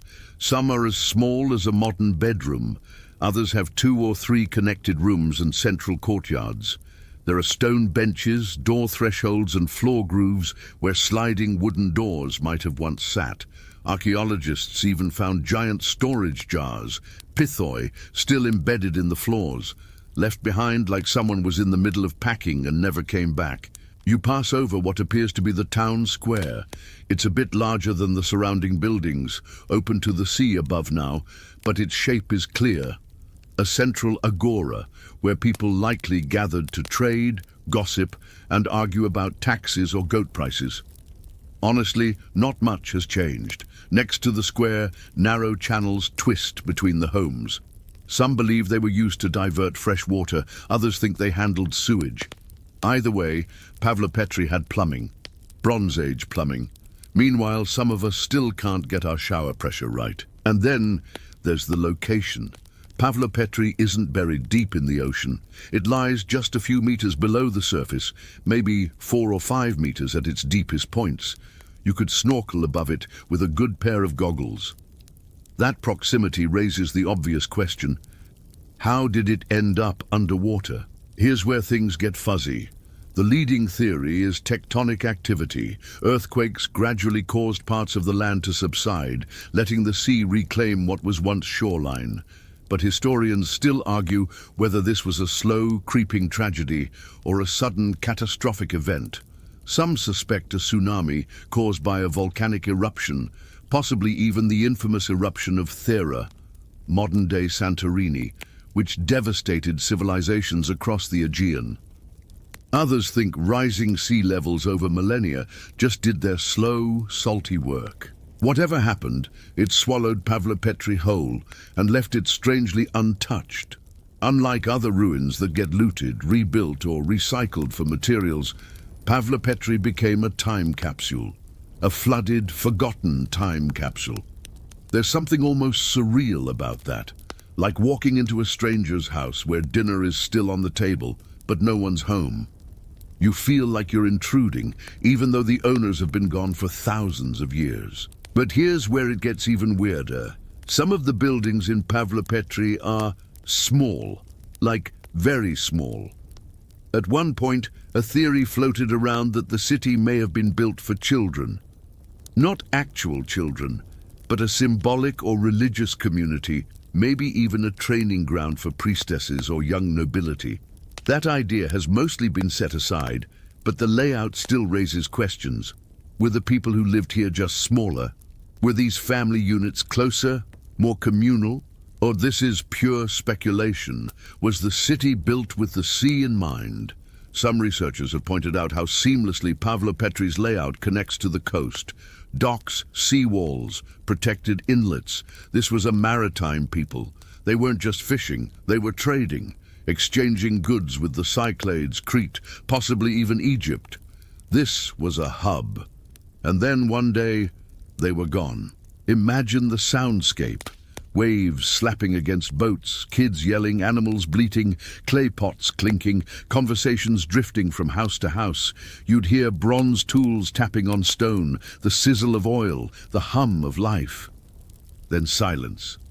No evacuation orders, no headlines, just the slow hush of time. You hover now over a room with remnants of painted walls, just faint pigments, reds, maybe some black, clinging to the stone. It could have been a shrine, or someone's bedroom. There's no furniture left, but you get the sense that someone once lit a lamp here every evening. Maybe a mother singing her child to sleep, maybe a merchant counting coin, maybe something far stranger. You glance to the right, and a stingray glides lazily past, scattering a small school of silver fish. Nature has taken over, but she's been gentle, almost respectful. In recent years, Pavlopetri has come under increasing threat, not from earthquakes, but from us. Rising sea temperatures, coastal development, and irresponsible divers have started to erode what took thousands of years to preserve. In one dive, someone's fin can break a 3,000-year-old pot. Tourists leave trash. Anchor chains crush corners of homes. So international teams are racing to map, photograph, and digitally preserve every inch of Pavlopetri before it's too late. And even though you can't visit it officially, it's protected. You can explore it virtually. And you are, right now, in your mind. You pause above what was once the edge of town. There's a narrow stone causeway that leads into what must have been farmland, now just seabed. Imagine the footsteps that walked here every day, the stories lost, the arguments, the hopes, the moments no one ever thought would be forgotten. One last look, and you begin to rise, water trailing from your limbs as sunlight grows stronger above. The city fades beneath you, swallowed by shimmer. It's still there, waiting, whispering, and somehow you feel like you've just tiptoed through someone's dream. You're trudging now through the blistering heat of the Rub al-Khali, the empty quarter. It's the largest sand desert in the world, stretching across southern Arabia like a sea of gold. Nothing moves, not even the wind. The sun burns down from a sky so pale it's nearly white. And yet you're here for a city that the ancients whispered about in half-remembered songs and merchants' tall tales. A place that once rivaled Babylon in trade and wealth, but vanished completely beneath the sands. They called it Ubar, or Iram of the Pillars, or Atlantis of the Sands, if you prefer your legends with a side of drama. This one's different from Pavlopetri or Derinkuyu. Ubar doesn't sit quietly in the sea or hide below the ground. No, Ubar taunts us, because we still don't really know if it ever truly existed. You press on through dunes that roll like frozen waves. Every step sinks into centuries. The landscape feels heavy, like something's watching. Maybe it's the heat, or maybe it's that ancient weight of forgotten cities just beneath your boots. For generations, Bedouin tribes spoke of Ubar, a mighty city built on frankincense trade. They said it had towers so tall they pierced the clouds, caravans so large they stretched for miles, and a ruler so arrogant he defied the heavens and was punished for it. The Quran even mentions it by name, Iram Dat al-Imad, Iram of the lofty pillars. But modern historians dismissed it as myth, just another lost Eden, more metaphor than map. That is, until NASA got involved. Yes, seriously. In the early 1990s, a NASA satellite equipped with radar imaging scanned the Arabian Peninsula. It found something odd, faint linear marks across the desert floor, ancient trade routes buried beneath centuries of sand. And at one intersection, deep in Oman's Dhofar region, there was something more, a collapsed limestone dome, ruins, foundations, artifacts. The site became known as Shisar, and for a while the world thought it had finally found Ubar. Media headlines exploded. Atlantis found in Arabia, the lost city of the Quran. People got very excited. You crouch beside one of the excavated walls now. The sandstone crumbles a little at your touch. Not surprising, it's been fighting the desert for centuries. Archaeologists uncovered remnants of a fort, storage rooms, artifacts linked to the incense trade. But no towering pillars, no sprawling metropolis, just hints. Here's where things get spicy again. Historians still argue whether Shisar was actually Ubar. Some claim it was just a caravanserai, a rest stop along trade routes, not a capital. Others believe Ubar wasn't a city at all, but a region, a kind of Bronze Age economic zone. Others insist we haven't dug deep enough, that the real city is still below, hidden under layers of collapse and sand, waiting. But maybe that's the point. Ubar is both real and imagined. The idea of Ubar, of a city punished for arrogance, swallowed by the earth, is just as powerful as any buried brick. And there's the legend. Oh, the legend. They say Ubar was ruled by Shaddad, a king so proud and wealthy he declared himself greater than God. He built the city as a monument to his own greatness, towering columns, streets of marble, rivers running through desert. But when a prophet came warning him to repent, he laughed, and so the ground opened beneath him and swallowed his entire kingdom whole. Today, Bedouins still call certain sinkholes and collapsed caves Ubar's wounds. You peer over one now, a yawning black maw that breathes cool air from deep underground. It feels like the earth exhaling secrets. One fringe theory claims that Ubar's collapse was literal. The limestone plateau under the city eroded over time, causing the center to collapse into a sinkhole, destroying the city in one massive event. Could explain why only fragments remain. Could also just be a neat coincidence wrapped in a better story. Let's not forget the frankincense. It was the gold of the ancient world, used in rituals, medicine, embalming. If you controlled the frankincense trade, you controlled everything. Ubar was likely one of the key hubs along the incense road, a network of trade routes that connected southern Arabia to Mesopotamia, Egypt, even Rome. Imagine camel caravans, hundreds long, laden with resin, textiles, spices. Traders crossing endless dunes, guided by stars and instinct. And at the center of it all, a fortified city rising from the sand like a mirage. Safe, powerful, profitable. You walk the perimeter of what's left. It's quiet now, save for the wind brushing over the rocks. A broken wall, a collapsed column, a pottery shard, half buried like it's trying to hide. And yet you feel the city's shape, the way you feel a memory, even if you can't describe it. Ubar lingers, in ruins, in folklore, in debates that still rage in archaeological circles. And honestly, maybe that's what makes it so powerful. Because Ubar isn't just a city, it's a cautionary tale about pride, about impermanence, about the way sand can bury even the tallest pillars. You don't need to see all of it to believe it mattered. Like someone telling you a dream and you somehow know it was real. You shade your eyes, scanning the horizon.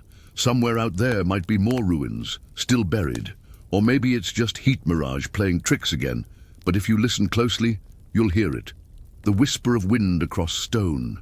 The ghosts of caravans. The echo of a city too proud to bow. And maybe, just maybe, it's still out there, just waiting to be believed. You're standing now at the mouth of a narrow stone staircase, and it leads downward, deep, dark and winding like the throat of the earth itself.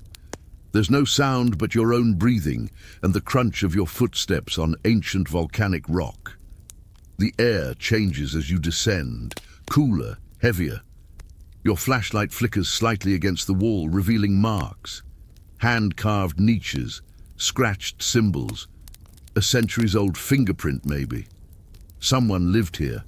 A lot of someones, actually. And they didn't just pass through, they built an entire city down here. Welcome to Derinkuyu, the deepest lost city on Earth, and one of the strangest. Located beneath the dusty plains of Cappadocia, Turkey, Derinkuyu isn't just a cave or a catacomb. It's an underground metropolis.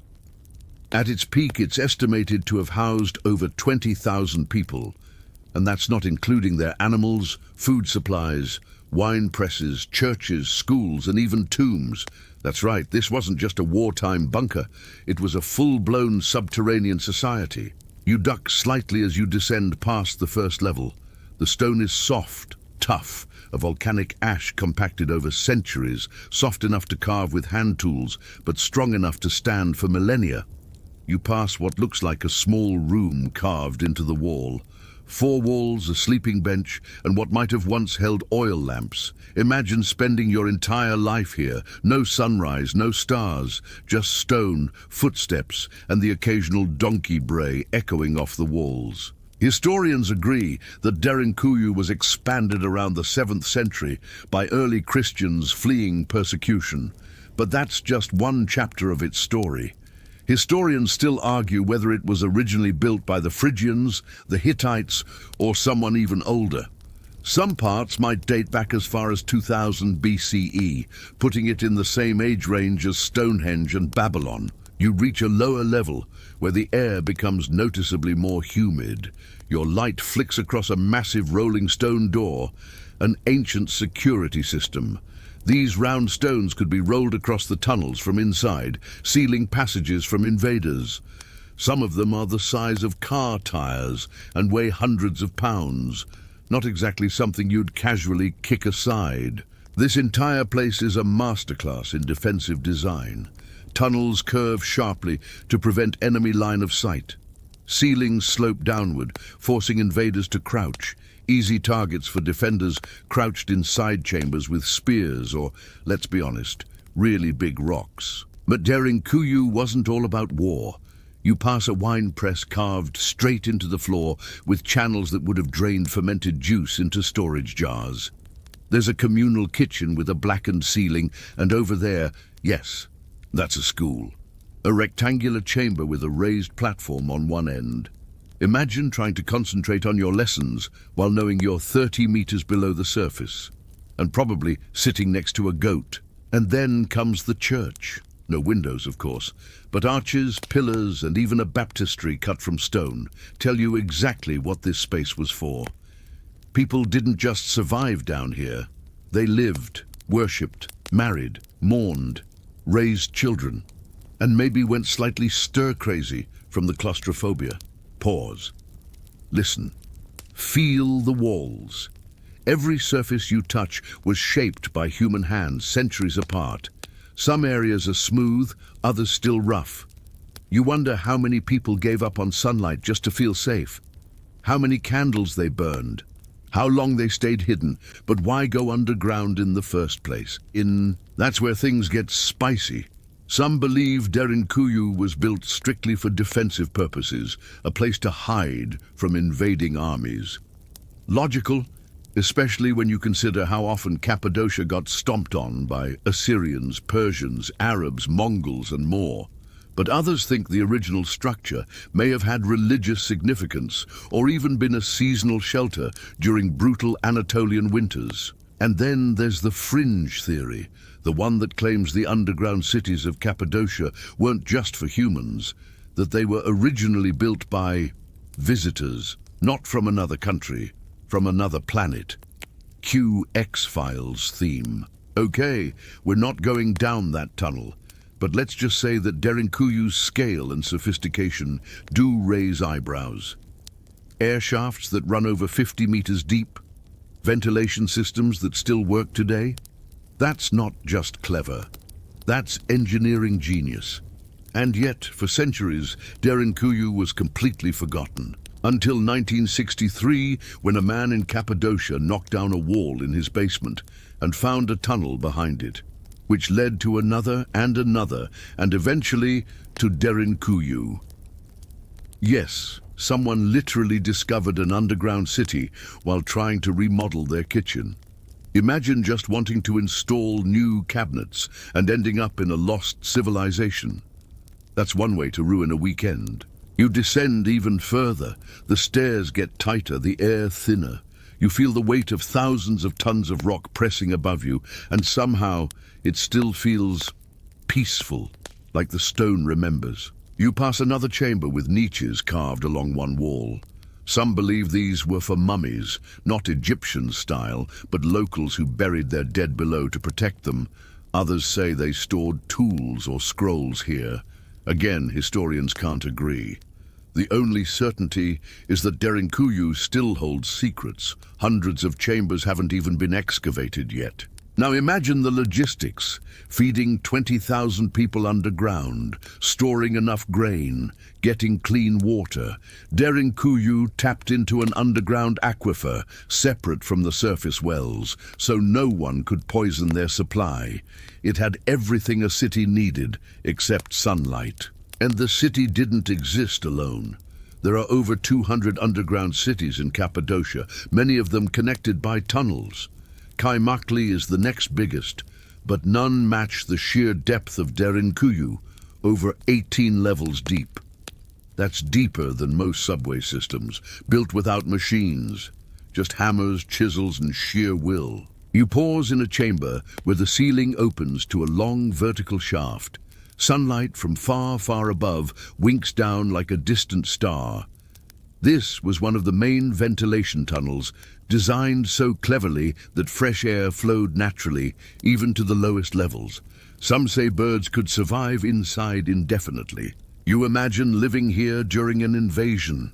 The world crashing above, while down here, candles flicker, people whisper, bread bakes in underground ovens. Entire months might pass before it was safe to emerge again. And when you did, who knows what you'd find. Your journey through Derinkuyu ends in silence. You've seen the city's heart, its tunnels, rooms, defenses, and dreams carved in stone.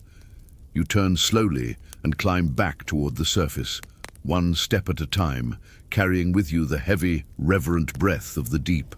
You're climbing now, not through stone tunnels or up sun-bleached dunes, but into mist, thick green mist.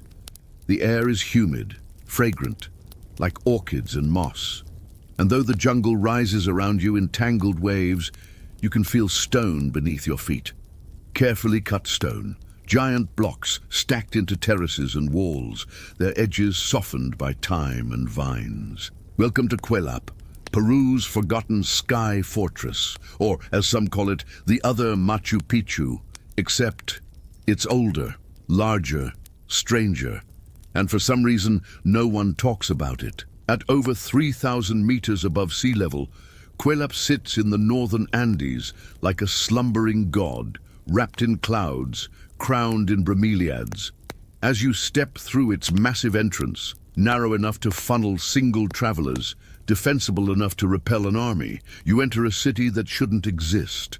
At least not here, not this big, not this forgotten. Built by the Chachapoya, or warriors of the clouds, Quelap's walls stretch over 600 meters in length and up to 20 meters high in places. That's taller than most medieval castles in Europe. And the entire structure perches along a narrow mountain ridge, like someone decided to build a fortress on the spine of a sleeping dragon. But here's the kicker. The Chachapoya weren't Inca. They came before, way before, and historians still argue whether they were even a single unified people or a confederation of highland clans. Their language is gone. Their records, if they ever had any, vanished. What remains are ruins and mystery. You pass by circular stone houses, over 400 of them, scattered across the mountaintop. Some still have the base of walls intact. Others show signs of 2 stories. Decorative friezes in zigzag and rhomboid patterns suggest artistry, not just survival. These people lived up here, farmed, worshipped, died, in a city in the clouds. There's no clear grid or city plan, unlike Pavlopetri. Quelap flows more like a village, expanded over generations, adapted to the contours of the mountain. But there's intention in the chaos. The main gate is so narrow, no more than one person could enter at a time. A design made for defense. The upper platform may have been reserved for nobility or priests, and some buildings, round, stone with small windows, are theorized to have been mausoleums filled with bones. You duck into one. The smell of damp earth clings to everything. There are niches in the walls, possibly for storing skulls. In Chachapoya culture, ancestor worship ran deep. The dead weren't just remembered, they were kept close, honored, sometimes displayed. As you emerge, the fog has thickened. You hear birds overhead, maybe tanagers or parrots, and the distant sound of a waterfall. Somewhere below the ridge, orchids bloom, unseen. And up here, just you and the ruins, and the strange feeling that you're walking through someone else's dream, a sacred one. Unlike Machu Picchu, Quelap wasn't hidden in the jungle. Locals always knew it was there, but it didn't get international attention until the 1980s, when archaeologists finally began systematic excavations. Even now, much of the city is overgrown or unstudied, and tourism still light. There's a cable car now, yes, but few visitors compared to the Inca Trail. Why? Maybe because Quelap doesn't come with a tidy narrative. The Chachapoya didn't leave behind royal tombs or golden idols. What they left was stone and questions. Some say Quelap was never truly a fortress, that it was more spiritual than strategic. Others argue it was both, sacred and secure, a highland capital designed to withstand lowland raiders and appease sky gods at the same time. One thing's certain, it worked, for centuries. Until the Incas came. The Chachapoya resisted fiercely. Inca chronicles even describe them as the most courageous people of the north. But in time, they were absorbed. Some were relocated, some likely died fighting, and when the Spaniards arrived, disease did the rest. Smallpox, measles, the usual villains. The Chachapoya faded, but Quelap remained. You rest now against one of the taller walls, your back to centuries of moss-covered stone.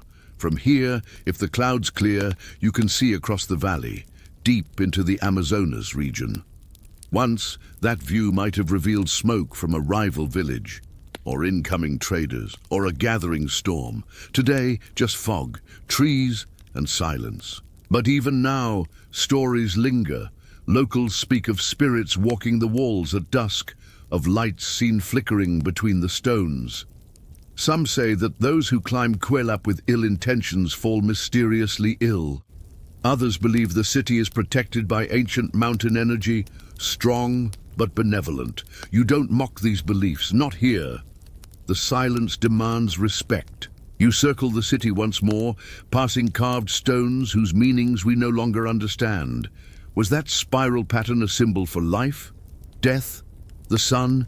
You'll never know. But someone carved it with purpose, with pride.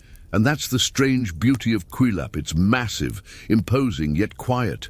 It doesn't brag, it doesn't sparkle, it just is. Steady, worn, dreamlike. One final glance over your shoulder, and you begin the descent. The mist thickens again, wrapping Quelap in its cloak. By the time you reach the bottom, it's gone, hidden, as if it never existed. But you know better. You walked its walls, you touched its bones, you felt its breath. So now, as your journey through lost cities comes to a close, let yourself exhale a little slower. Let your muscles soften as if the weight of ancient stone has melted from your shoulders. You've walked silent streets beneath the ocean. You've slipped through tunnels carved by hands that never saw the sun. You've crossed a desert chasing a city that may never have existed, and you've stood among the clouds surrounded by stone circles that once echoed with song. Each place quiet now, but not gone, not really, because the moment you imagined them, the moment your mind wandered through Pavlopetri's watery alleys or felt the air shift in Derinkuju's depths, they became part of your memory, a little tucked-away corner of wonder to keep with you. And what do they all have in common? They were all forgotten, buried, lost, and yet they endured, somehow quietly, waiting for someone curious enough, stubborn enough, or just lucky enough to find them again, just like you did. Now close your eyes. Picture the sea, calm and moonlit. Picture the desert, still and silver under stars. Picture mountaintop fog, curling like incense around ancient walls. Let it all fade gently, like sand slipping between your fingers. You've traveled far tonight, across centuries, continents, and mysteries, and now you can rest. Thanks for being here. Your bones have been sung to, your blood has been drained, your pee admired like a fine cider, and your uterus, if you've got one, has hopefully been persuaded to stay put. But just as you think you've survived the weirdest of medieval health hacks, a shadow creeps into town. A real threat, something that bread mold and chanting monks can't fix, the plague. You hear it in the whispers first. Towns to the west falling silent, bells tolling, markets emptied, and then it arrives, fast, furious, unforgiving. Boils swell under arms and between thighs. Fevers rise, bodies drop. The Black Death doesn't knock, it crashes in, and it doesn't care about your humours. So what does medieval medicine do? It puts on a bird mask. Yes, this is where the iconic plague doctor outfit shows up. You've seen it. The long black coat, wide-brimmed hat, and that beaked mask like something out of a nightmare. But it wasn't just for drama. That beak was stuffed with herbs, lavender, cloves, camphor, mint and rose petals. Because back then, people believed disease came from miasma. Bad air, foul smells, invisible poisonous fogs drifting through cities like ghosts. And while their reasoning was off, the solution oddly helped. Those herbal stuffed masks filtered air, the heavy cloak, a crude hazmat suit. Covered skin meant less exposure to fleas and infected droplets. They accidentally invented personal protective equipment centuries before microbiology was even a thing. Historians still argue whether the plague doctor outfit actually saved lives or just gave its wearers the illusion of safety. But when you've got neighbours dying on both sides of your cottage, a little illusion goes a long way. You walk through town now, wrapped in a scarf soaked in vinegar, holding a pomander, a small orb of herbs, close to your face. Some folks carry dried oranges spiked with cloves. Others burn juniper branches in their homes. Not because it smells nice, but because they believe the smoke drives out the sickness. And as it turns out, smoke does kill bacteria. Not all and not reliably, but enough that burning herbs in tight quarters may have slowed airborne infections. Was it a cure? No. Was it accidental mitigation? Possibly. Then there's the weirder stuff. You hear about a man who cured his plague boils by sleeping next to a live chicken. The logic, the chicken would pull the disease out of the body. They'd strap it, feathers and all, to the buboes and wait for the bird to sicken. If the chicken got worse and the person got better, well, it worked. Sort of, occasionally. Of course, the chicken died a lot. Probably from being smothered under a panicked fever patient. But hey, if the patient lived, they'd swear by it. Another trick, rubbing onions, garlic, or even crushed emeralds into wounds. A salve of butter, vinegar and arsenic was also common. The hope was that something, anything, would counteract the invisible death curling through the streets. Then there were the remedies that were more punishment than cure. Flagellants roamed from town to town, whipping themselves in the streets to show God their repentance. They believed the plague was divine punishment, and the only solution was to suffer loudly and publicly. Crowds gathered to watch, blood spilled, and surprise, it didn't help. But amidst the chaos, some treatments offered real relief. Bathing in rosewater, drinking diluted wine with herbs, eating citrus fruits when available. These weren't cures, but they strengthened the body, soothed symptoms and, by sheer luck, might have made someone less likely to die. One Englishwoman wrote of boiling rosemary, thyme and vinegar, then inhaling the steam under a cloth. If nothing else, it opened her lungs and helped her breathe. Today we'd call that an herbal inhalation or steam therapy. Even stranger were reports of people surviving the plague after being sealed in a room with tar burned continuously for days. The noxious fumes likely drove off fleas, the real culprit spreading Yersinia pestis. Accident or intuition? Hard to say. But the survival rate in those fumigated rooms was notably higher. Still, the line between folk remedy and straight-up delusion was razor thin. You visit a healer who tells you to wear a necklace made from crushed dead toads, dried in the sun and mixed with sage. You decline, barely. You see a man pour gold dust into his wine. To strengthen the blood, he says. He dies a week later, glittering and tragic. Yet one thing remains true through all of it. Belief matters. Not in a magical way, but in a human way.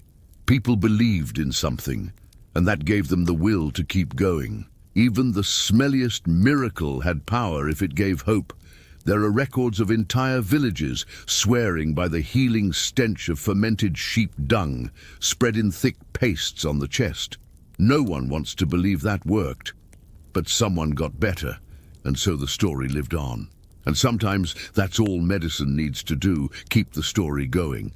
You lie down one last time in your medieval bed, covered in scratchy wool, with a sprig of thyme on your pillow, and a prayer murmured under your breath. You've survived, through mold, music, chickens and masks. And while the science wasn't there, the instinct often was, to heal, to soothe, to hope, to... So now, as your mind softens and your breath slows, you let yourself drift away from those smoky streets and chanting monasteries. The leeches are gone. The monks are quiet. The herbs have all wilted. All that's left is a strange peace and the faint scent of lavender on your blanket. You survived it all, somehow. The bread mold, the bone songs, the beaked masks and the wandering wombs. And while most of those cures would earn a lawsuit today, there's something oddly comforting about the care behind them, the effort, the belief that healing could be coaxed from anything, be it a toad, a stone, or a whispered prayer. And maybe that's the soft lesson beneath all the strangeness, that no matter how little we understand, we still reach. We still try, with herbs, with hope, with humming voices in candlelit rooms. You roll over in your bed now, safe and warm. No leeches, no smoke. Just the hush of modern night sounds, maybe a hum from your fan, or the muffled bark of a dog down the street. Let yourself lean into the quiet. Imagine the flicker of a torch down a medieval corridor, the rustle of straw under an old wool blanket, the hush of a world trying to mend itself. Because in the end, medicine might have evolved, but the desire to heal, that part never really changed. Sleep well, curious soul. You've traveled far tonight. End of script. Sweet dreams. We're diving into a world where your doctor might slap moldy bread on your infected leg and then tell you to inhale deeply, near a decomposing saint. Welcome to the charming chaos of medieval medicine, where belief and biology danced a clumsy waltz, and somehow, against all odds, a few of those bizarre health cures actually worked. You might scoff, but you probably won't survive this lineup of oddities without gagging at least once. So before you get comfortable, take a moment to like the video and subscribe, but only if you genuinely enjoy what I do here. Otherwise, may your next headache be treated with leeches and chanting monks. And tell me in the comments, where in the world are you listening from and what's your local time?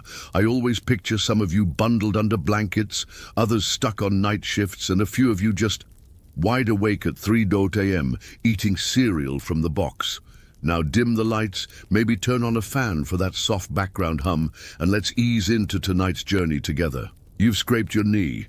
It's red, angry, maybe even smells a little off. Today you'd reach for antiseptic, a clean bandage, and maybe even some antibiotics. But back in the Middle Ages, you'd reach for bread. Not fresh, fluffy bakery bread, mind you. Moldy, crusty, possibly green and white flecked bread, and you'd press it right into your wound. As horrifying as that sounds, it turns out our medieval friends may have stumbled onto something shockingly effective. That fuzzy mold? Penicillium. That's right, the same genus that gave us penicillin. Of course, they didn't know about penicillin, or bacteria, or what an immune system even was. But slapping moldy bread onto wounds might have genuinely helped fight infection, assuming you didn't also rub it in with dirty hands and top it off with some rat-tail tincture. You sit there in a stone cottage that smells of smoke and sheep, and some herbalist mutters a prayer over your leg. Then comes the holy breath treatment. Yes, there were places where breathing in the air around holy relics or dead saints was considered curative. Some churches even piped miraculous air through holes in the walls to deliver divine healing to the faithful.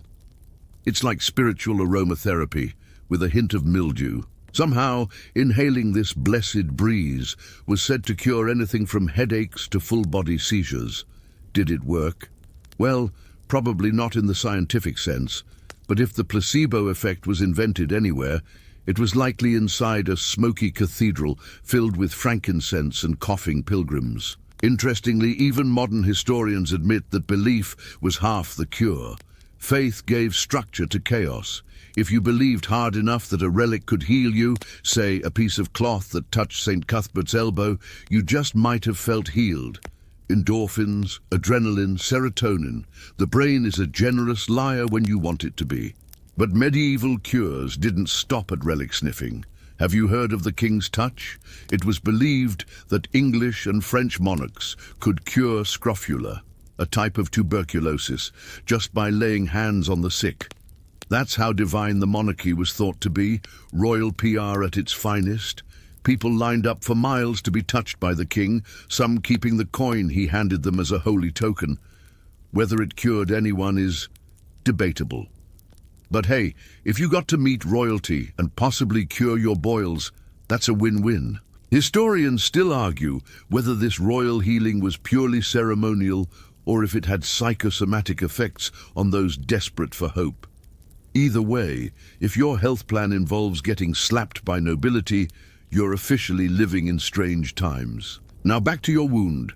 After the moldy bread and the holy breath, you might be advised to carry a charm made of dried toad, or perhaps wear a necklace filled with herbs like sage, rosemary, and wild thyme. Not because of their medicinal properties, although to be fair, some of them did have antimicrobial qualities, but to ward off evil spirits that were clearly the root of all infections. Duh. There's even a documented case of someone being told to press a hot iron to their infected area while reciting the Lord's Prayer. Not to kill bacteria, just to scare the demons out. I don't know what's worse, the searing pain or the idea that your pus was possessed. But in a weird twist of fate, some of these so-called demonic remedies had actual merit. Sage, for example, has antibacterial and anti-inflammatory compounds. Thyme can fight off certain pathogens. And rosemary, great for blood circulation. So while the logic may have been supernatural, the ingredients were often unintentionally medicinal. You settle into your straw bed, infected leg propped up, incense wafting in, mold crusting over your knee, and maybe you start to feel better, or at least less doomed, which is kind of the same thing. And just when you think this medieval madness can't get any weirder, someone suggests using crushed emerald powder to cleanse wounds. Why? Because green was considered the color of healing.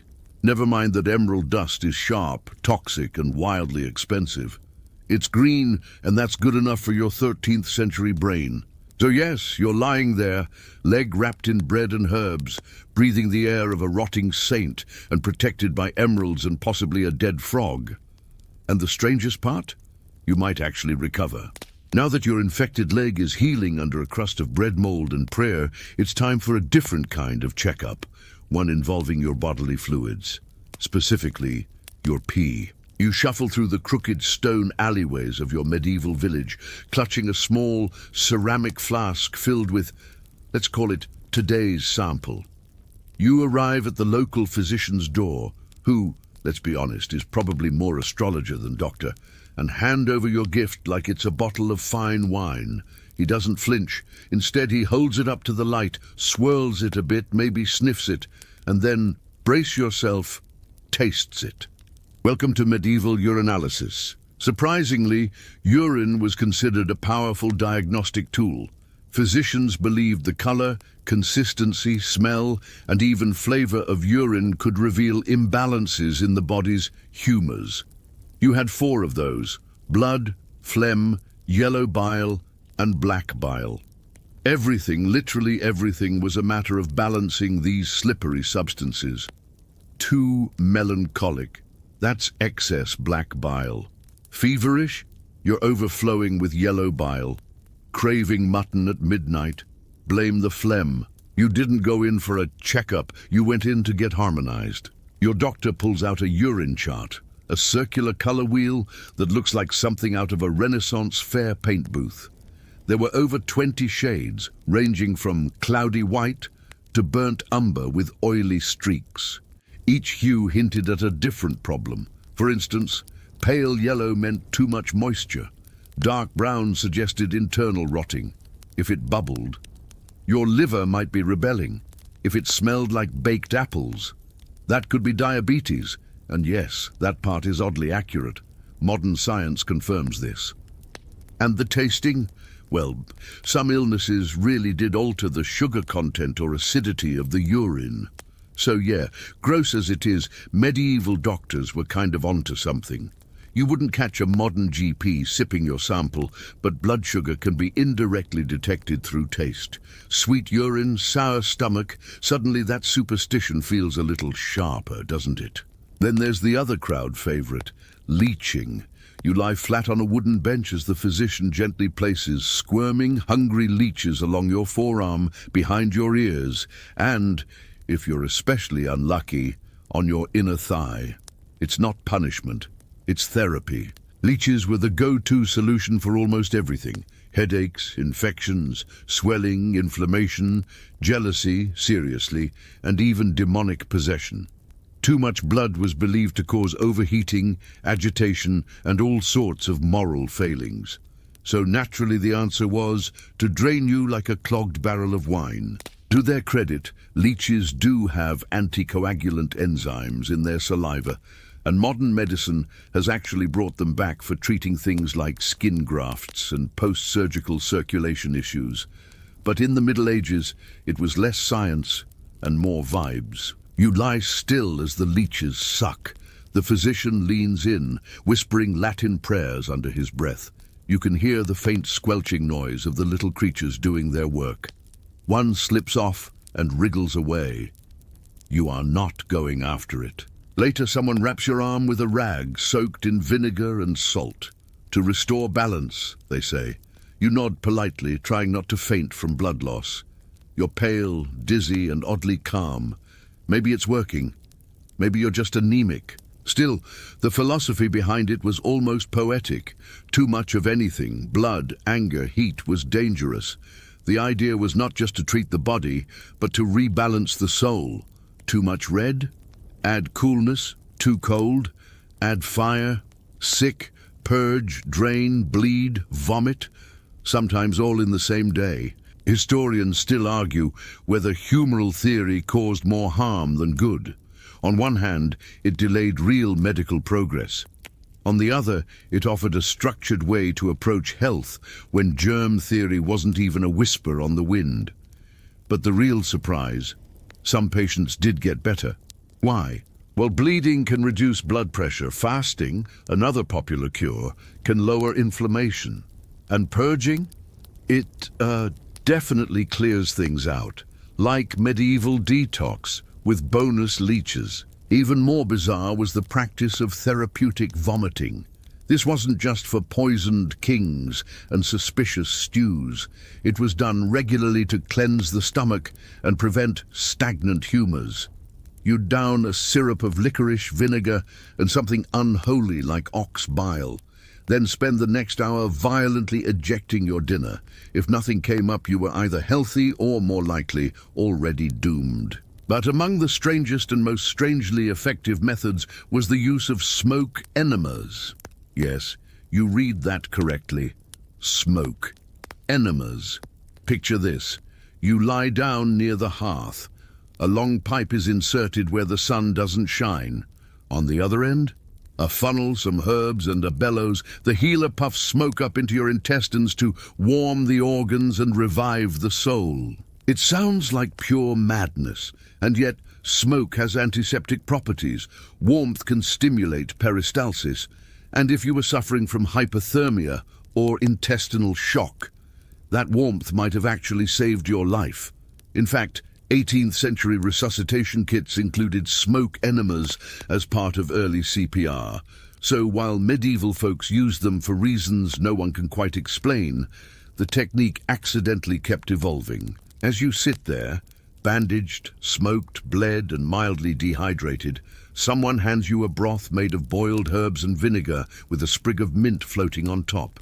It's awful, but you're grateful. And the truth is, people did survive. Some didn't, of course, but for those who did, it wasn't just the treatments. It was the ritual, the comfort, the belief that someone understood the balance of your body and was trying, however oddly, to set it right. That, and a decent immune system. By now, your body's been poked, bled, and possibly smoked like a holiday ham. But you're still not feeling quite right. Your bones ache. Your head buzzes with strange dreams. Your humors, if we're being honest, still seem dramatically out of whack. And so someone recommends music, not just any music, healing music. You are led into a monastery, cool and echoing with the scent of wax and stone. A monk greets you, barefoot, hooded, with a voice that hums like an old cello, and gestures for you to lie down on a bed of straw and linen. Then, with solemn grace, he begins to chant. The tones are low, rich, and weirdly calming. Gregorian chants fill the chamber, bouncing gently off the walls. Your limbs relax, the buzzing quiets, and you begin to drift, not asleep, but into something slower, deeper. To medieval minds, music was more than art. It was medicine. Different modes, scales in modern terms, were believed to stimulate different organs. The Dorian mode was thought to strengthen the heart. The Phrygian could cool anger. And singing over bones, that was literally practiced in healing fractures, singing bones back together, like lullabies for your skeleton. It sounds absurd, but sound therapy is real. Modern studies show that certain frequencies do influence brainwaves and physical responses. So maybe, just maybe, that monk humming into your fractured shin bone wasn't completely off his rocker. Especially if he followed it up with a compress of honey and myrrh. Two ingredients that have antimicrobial and healing properties. But let's be honest, it's the idea of someone singing to your tibia that stays with you. Now, imagine you're a woman in medieval Europe. You're having fainting spells, anxiety, maybe mood swings. Your diagnosis, a wandering womb. Yes, doctors genuinely believed the uterus could roam around the body like a lost sheep. If it got too high, panic attacks. If it sank too low, hysteria. If it curled near your heart, well, good luck. The cure? Tempt it back into place with smells. You lie on a bench, while one healer holds sweet herbs like rose petals and lavender near your nose to lure the womb upward, while another waves burning rags near your feet to frighten it downward, like coaxing a nervous animal through a tunnel. There's a horrible logic to it. Women's symptoms, many of which we'd now recognize as neurological, psychological, or hormonal, were so misunderstood that the uterus was blamed for everything, from seizures to stubbornness. The term hysteria literally comes from hystera, the Greek word for uterus. It would take centuries for medicine to separate mental health from gender bias. But in the meantime, women were treated to this olfactory tug-of-war in the name of realignment. And no, it didn't work. But oddly, some parts of the treatment may have had calming effects. Lavender reduces anxiety. Myrrh stimulates circulation. And the act of being cared for, listened to, even in the most bizarre fashion, offered psychological relief. But not every cure was so gentle. You hear tales of cranium drilling, trepanation they called it. Got a migraine, seizures, evil thoughts, drill a neat little hole in your skull and let the bad spirits out. There are skulls from the medieval era with healed drill holes, which means people survived the procedure, which is both impressive and horrifying. Historians still argue whether these surgeries were symbolic rituals or desperate last resort treatments. Either way, you had to really trust your village surgeon to let him at your head with a chisel and a prayer. You sit up now, dizzy, tired, but intrigued. Your neighbor just told you she was cured of a cough by swallowing powdered sapphire mixed with breast milk. Another friend claims his scabies disappeared after sleeping on a bed of nettles. A third insists the secret to long life is eating a fried mouse soaked in vinegar. And look, who are you to judge? The line between medicine and magic was paper thin. Some believed charms could heal, wear a tooth of a saint or a dried bat in your hat, and you'd avoid plague. Others swore by astrology. You'd only get a tooth pulled if the moon was in the correct phase, or your zodiac balance was safe. There were also healing touchstones, literal rocks that were passed from person to person, believed to draw out sickness like a sponge. Some were smooth river stones, others were shards of meteorite. The idea was that Earth, or the cosmos, was lending you its power, and sometimes healing came from fear. In one German village, the town healer threatened to bury an ill man alive unless his fever broke. According to legend, the fever broke within the hour. Coincidence? Terror therapy? Either way, the man survived and probably avoided that healer for the rest of his life. You settle in again, this time under a wool blanket that smells like old rain. The monk has stopped chanting, the herbs are fading, but somewhere in your mind, the memory of those odd cures flickers on. Music and nettles, wombs and stones, prayers and drills. And somehow, you're still here, diving into a world where your doctor might slap moldy bread on your infected leg and then tell you to inhale deeply, near a decomposing saint.